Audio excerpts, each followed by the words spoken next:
Good evening and welcome. You're with News First, your number one news provider. I'm Shamir Rasuldin. And I'm Nicola D'Zoiza. We start off with a look at tonight's headlines. Sri Lanka Navy hands over investigations on the avant-garde floating armoury to the police. Former State Minister K. Velayudham passes away. Hunger strike launched by detainees arrested on charges of having suspected links with the LTTE enters second day. Group including provincial councillors who attacked the New Generation movement during presidential election agree to issue public apology.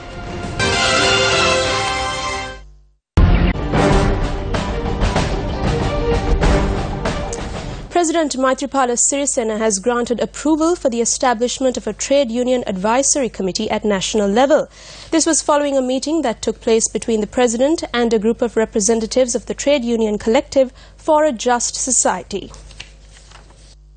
A group of representatives from the Trade Union Collective for a Just Society called on the President last evening at the President's official residence. The President's approval was granted to establish a Trade Union Advisory Committee under the guidance of the President and the leadership of the Secretary to the President and several other ministers. The President's media unit stated that the discussion also focused on obtaining parliamentary approval for certain demands made by trade unions. The Capital Maharaja Organization Limited has been invited by the United Nations Office for the Coordination of Humanitarian Affairs to be represented in Geneva, Switzerland at its World Humanitarian Summit Global Consultation. The Global Consultation is scheduled to commence tomorrow and will be held until the 16th of October. The event, that will be chaired by UN Under-Secretary General Stephen O'Brien, will see over 900 global leaders come together to shape discussions that emerge from regional consultations and help frame outcomes for the summit. The summit is seen as part of the personal vision of UN Secretary General Ban Ki-moon. The Capital Maharaja Organization has been on the forefront of humanitarian relief efforts, almost always responding first during times of national crisis. The UN sees the World Humanitarian Summit as an opportunity to broad-base humanitarian relief and response by bringing in all stakeholders to a single platform. The Capital Maharaja Organization, which was also represented at the recent UN regional consultations held in Tajikistan, will embody the sole Sri Lankan representation at the global consultation in promoting private sector collaboration on emergency preparedness and response, where it will examine action areas and recommendations that have emerged from consultations that have already taken place and showcase what can be done to influence the future. In what is perhaps the first for a Sri Lankan, Shevan Daniel, Group Director of the Capital Maharaja Organization Limited, has been invited by the UN to be the master of ceremony for the duration of the consultation. Former State Minister K. Velayudham passed away earlier this evening.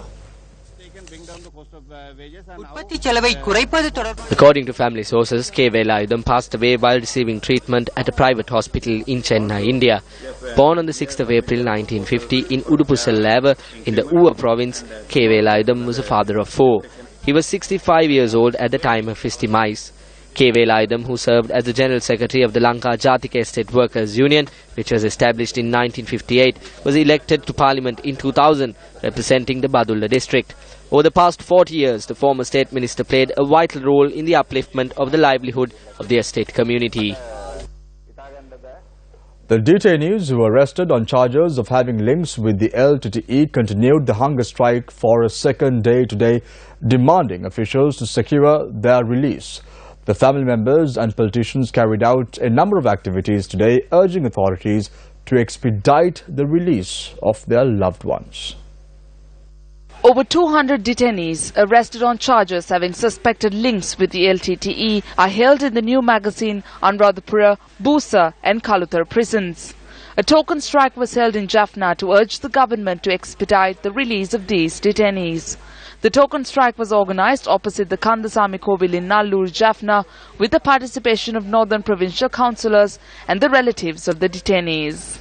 கடந்த அரசாங்கத்தை விடுங்கள் கடந்த அரசாங்கம் எல்லாம் அது சட்டத்தை தன் கையில் எடுத்து Let us cast aside the former government. The former government took the law into their hands and acted based on their whim and fancy. The Tamil community cast their votes to change this. The president not taking action and not considering the law is an act of deception. மாற்றமாக இருக்கின்றது. Show them affection. They live away from us. We ask that they be granted a general pardon as soon as possible. For 14 years, my son is in the magazine prison. Now he is 44 years old. I am old too. I am losing my eyesight. Give me an opportunity to live with my son at least during my final days. State Minister Vijay Kalamaheshwaran and a group of political activists arrived at the magazine prison a number of times and met with the detainees.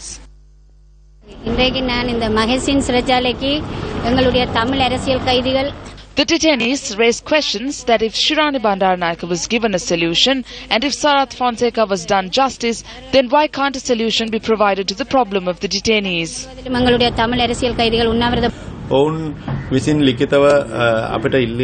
They have produced a written requirement. It was addressed to the president. The letter too states that they be released expeditiously. We have also informed the minister and the secretary of the Ministry of Law and Order and Prison Reforms and the relevant officials.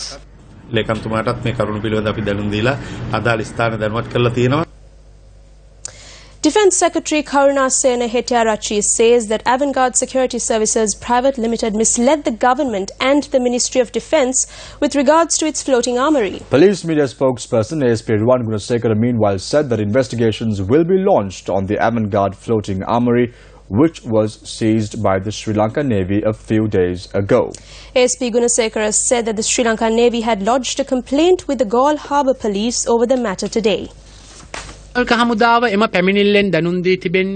complaint lodged by the Navy states that this vessel contained 816 T-56 and 84 S-type firearms as well as 200,000 rounds of ammunition. Furthermore, the complaint had requested the police to take the vessel under its custody and conduct further investigations due to suspicious reasons. However, this vessel has not been brought to the Galle Harbour as yet. Our main focus would be regarding the license of this vessel. The vessel in question was brought to the Galle Harbour this evening.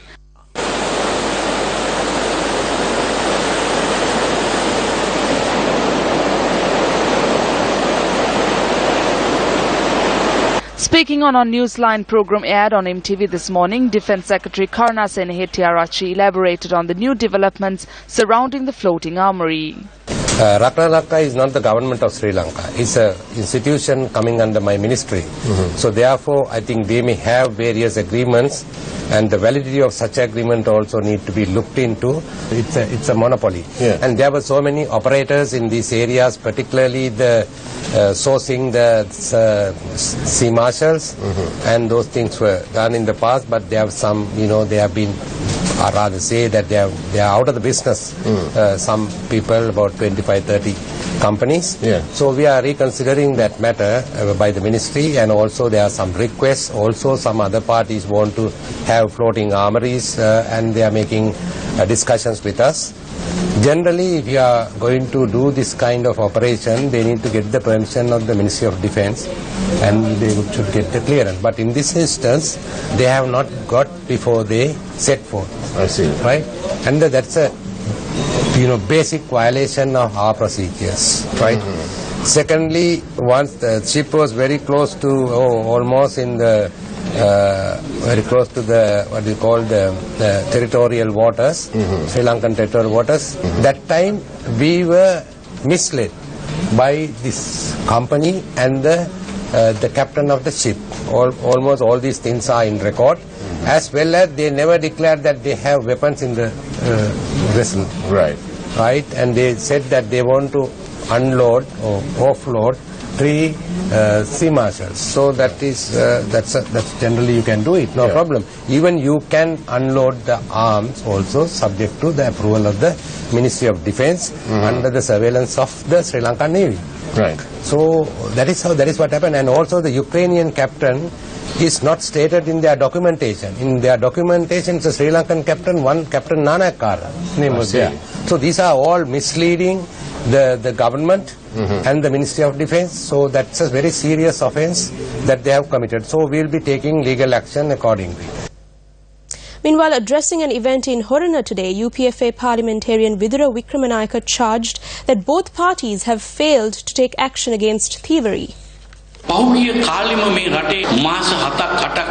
the last 7 to 8 months in this country, all we have seen is theft. But have any one of them been punished? How many of those who are charged of theft and summoned to the Financial Crimes Investigation Division taken to court? How many of these cases are swept under the carpet? Just like sitting for the same examination more than once, they are taking turns in destroying the entire country and are thrilled by it. They are left unpunished.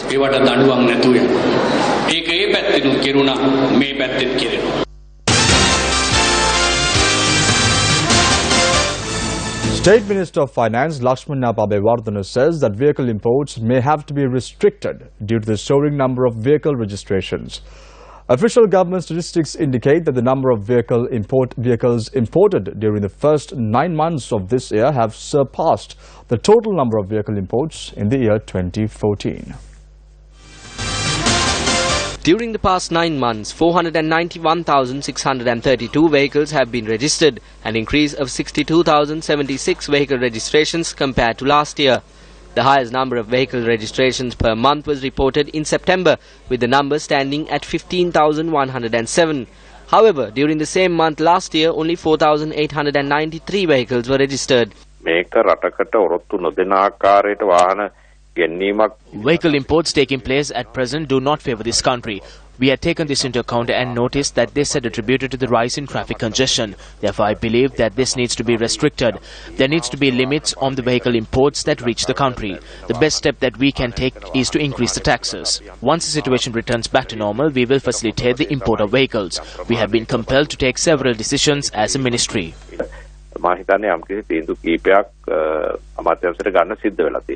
The depreciation of the Sri Lankan rupee compared to the US dollar and the valuation method introduced by the Sri Lankan government recently attributed to price of Japanese imports to soar by 700,000 to 1.8 million rupees. 17% is a big amount. We find it difficult to purchase a vehicle.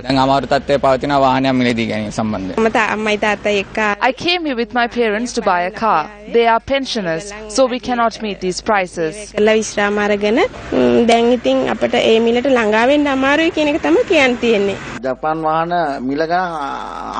Customers do not want to ask the prices of Japanese vehicles.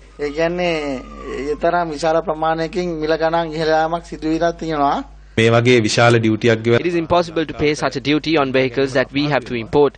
We assume that there will be a shortage in vehicles. There are persons who have car service centres and province leasing facilities. They will face hardships in the future.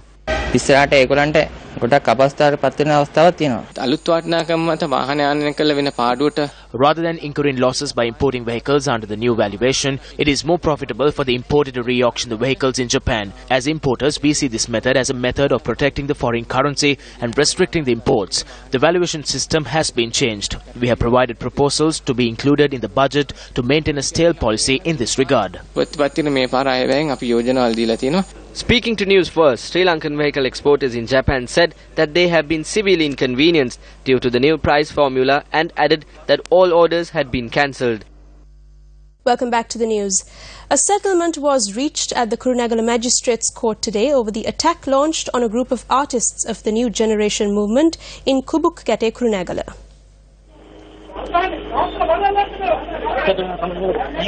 During the presidential election, artists of the New Generation movement held a concert in the Kubukkete area where they were attacked by a group of persons. A group including UPFA Northwestern Provincial Councillor Kamal Indika were accused of carrying out the attack.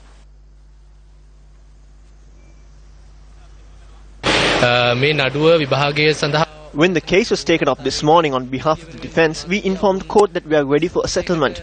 At that instance, we as the group party proposed that the defendants issue a public apology by convening a media briefing to which the defendants agreed to. The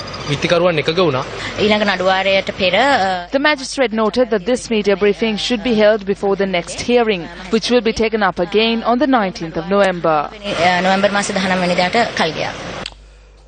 Case pertaining to the murder of Bharata Lakshman Premachandra was once again taken up in court today. The case was taken up before the bench comprising of Justices Shiranta Gunaratna, Padmini K. Ranavaka and A.R.B. Moraes. Suminda Kumara of the Special Task Force provided evidence for the second day today. The witness said that on the day of the incident, former MP Duminda Silva and his supporters had entered a polling station bearing firearms in Mulleriava and had assaulted several women. Senior State Counsel Stusit Mudalige handles the prosecution.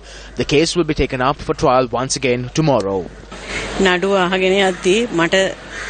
When the case was being heard, my mind went back to 4 years ago. On a day like this, on the 13th of October in 2011, my husband was cremated and I recall that moment. It grieves me to this very day.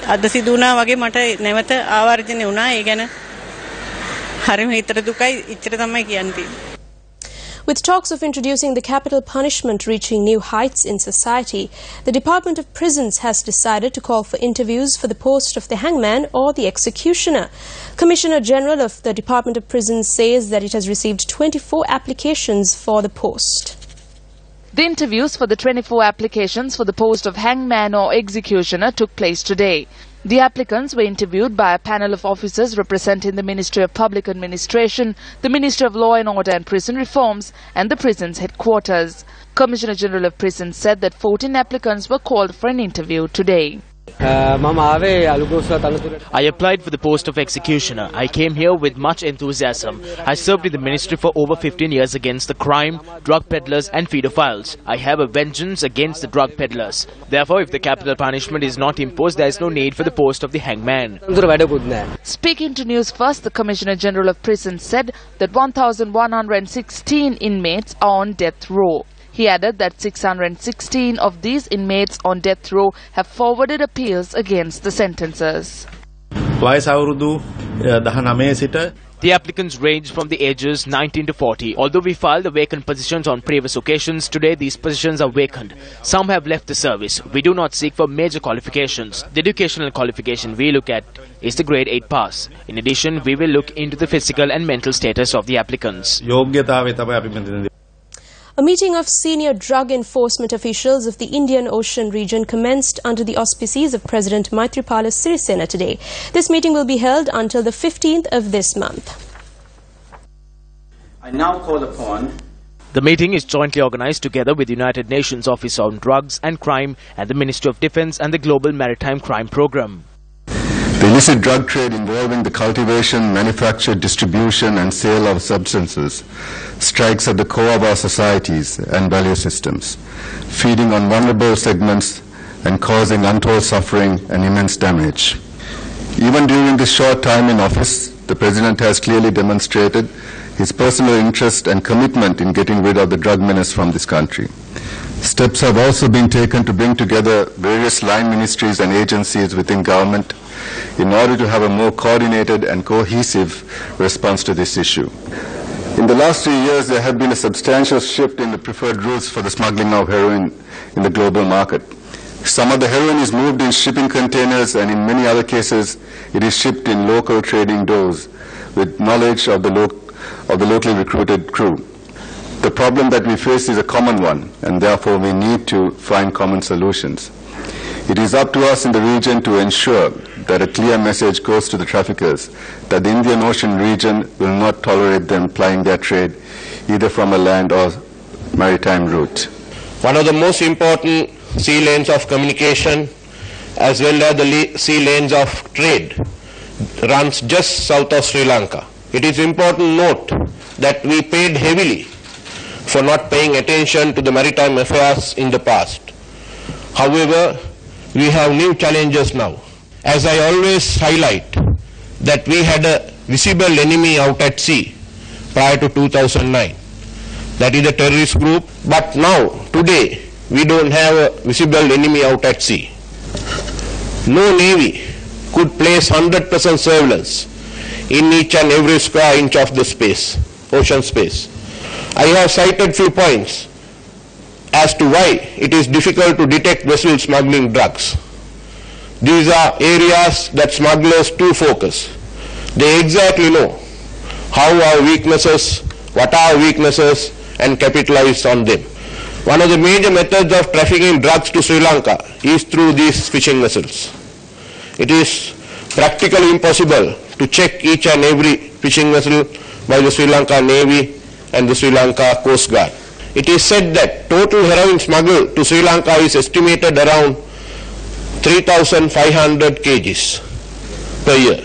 Meanwhile, a special report consisting of details centering the importance of this meeting was presented to President Maithripala Sirisena by the head of Global Maritime Crime Programme, Alan Cole. Monsignor Justin Bernard Jnanaprakasamh has been appointed as the new Bishop of Jaffna. The appointment was made by His Holiness Pope Francis. Monsignor Bernard Jnanaprakasamh, who is also the Vicar General of the Diocese of Jaffna, takes over from Right Reverend Thomas Soundaranayagam. Born on the 13th of May 1948 in Karampan Kites, Monsignor Jnanaprakasamh entered priesthood on the 24th of April 1974. Monsignor Jnanaprakasamh was the rector of St. Patrick's College, Jaffna from 2002 to 2007.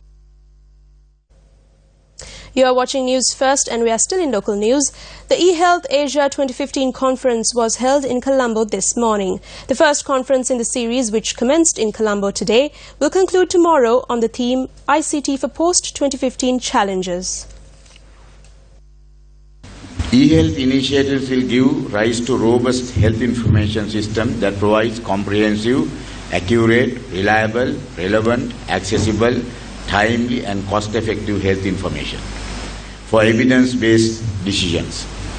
In line with this, the Ministry of Health, Nutrition and Indigenous Medicine of Sri Lanka has formed a National eHealth Steering Committee, a national-level body for eHealth governance. This initiative is well supported by WHO on the report on building foundations for eHealth. I encourage and appreciate the present eHealth initiatives, through which we have considerably improved the information system at very low cost, and reiterate that the ultimate beneficiary of these improvements in the health care sector is the public of Sri Lanka. We're trying to spend lots of money out of this budget to get the digital infrastructure in place. But at the same time, there is a considerable threat that eHealth may deepen the gap between the wealthy and the poor. People who do not have money, skill and access to computers and networks cannot use computers effectively. As a result, these patients' populations are the least likely to benefit the advantage of information technology. So we are taking political measures. What we need to do is, a patient from Badul having to come just to see a doctor to Colombo for consultation would take at minimum 7 hours on the bus. Going back would be 7 hours. Spending 3 hours in Colombo, altogether would have to at least spend a day or 20 hours at least just to come and see a patient a doctor in Colombo. So what we are trying to do is video conferencing facilities where the doctor will have a direct conversation with the patient. This is the next stage from the digital infrastructure that we are looking at in introducing in eHealth. The island-wide awareness campaign For Our Children, organized by Newsfirst, which aims at ensuring the safety of the children of our nation, is making its way around the country. The Newsfirst team, which reached Puttlam today, was given a warm welcome by area residents. This could be your child. Let's protect them. For our children.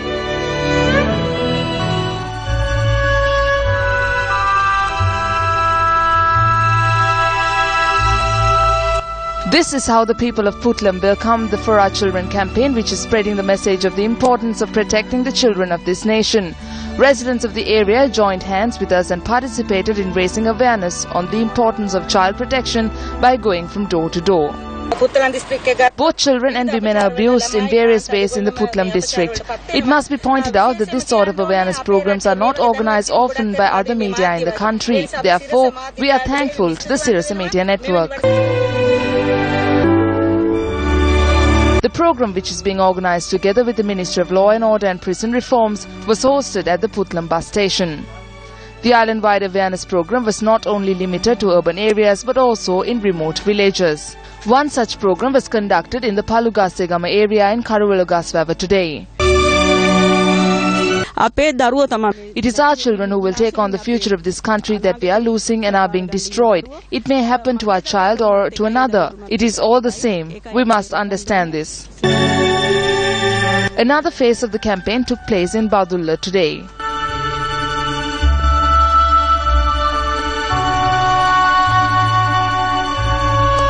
Another leg of the campaign was held in Vevasavatta. Locals in this area who live under hardship were also given much awareness on how their children should be protected.